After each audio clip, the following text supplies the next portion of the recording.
সম্পর্কের সংস্বস্তিকা, পুরনো রটনা, প্রেম ভুলে নতুন জুটি নাকি তারাই। ফেব্রুয়ারি মাস শুরু হওয়ার আগেই বাতাসে নাকি প্রেম বইছে এবং সেই প্রেমের সম্পর্ক নাকি জড়িয়েছেন অভিনেতা শন বন্দ্যোপাধ্যায় এবং স্বস্তিকা দত্ত। তারা কি সত্যি প্রেম করছেন নাকি কেবলই বন্ধুত্ব, জানেন তারাই।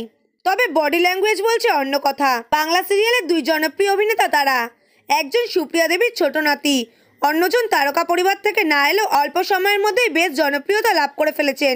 দুজনের কেউই এখন কোনো সিরিয়ালে অভিনয় করছেন না, কিন্তু তারা নাকি প্রেমে আছেন একে অপরের, তেমনটাই বাতাসে রটেছে। একটি ফটোশ্যুট করেছিল স্বস্তিকা।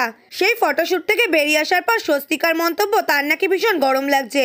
দুই অভিনেতার শরীরী ভাষায় নাকি এমনই এক ব্যাপার ছিল যা দেখে নেটিজেনরা মনে করেছেন তারা বিশেষ কোনো সম্পর্কে জড়িয়ে পড়েছেন।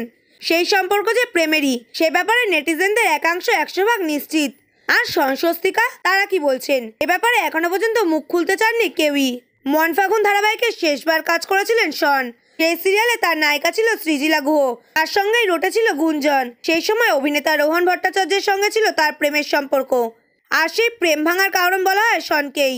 কিন্তু শন এই ব্যাপারে জানিয়েছিলেন তেমন কোনো ব্যাপারই নাকি ছিল না, সবটাই রটনা। অন্যদিকে গায়ক শোভন গঙ্গোপাধ্যায়ের সঙ্গে স্বস্তিকার সম্পর্ক ছিল। সেই সম্পর্ক বেশ আলোচিত হয়েছিল। কিছু সময় যেতেই সেই সম্পর্কও ভাঙে।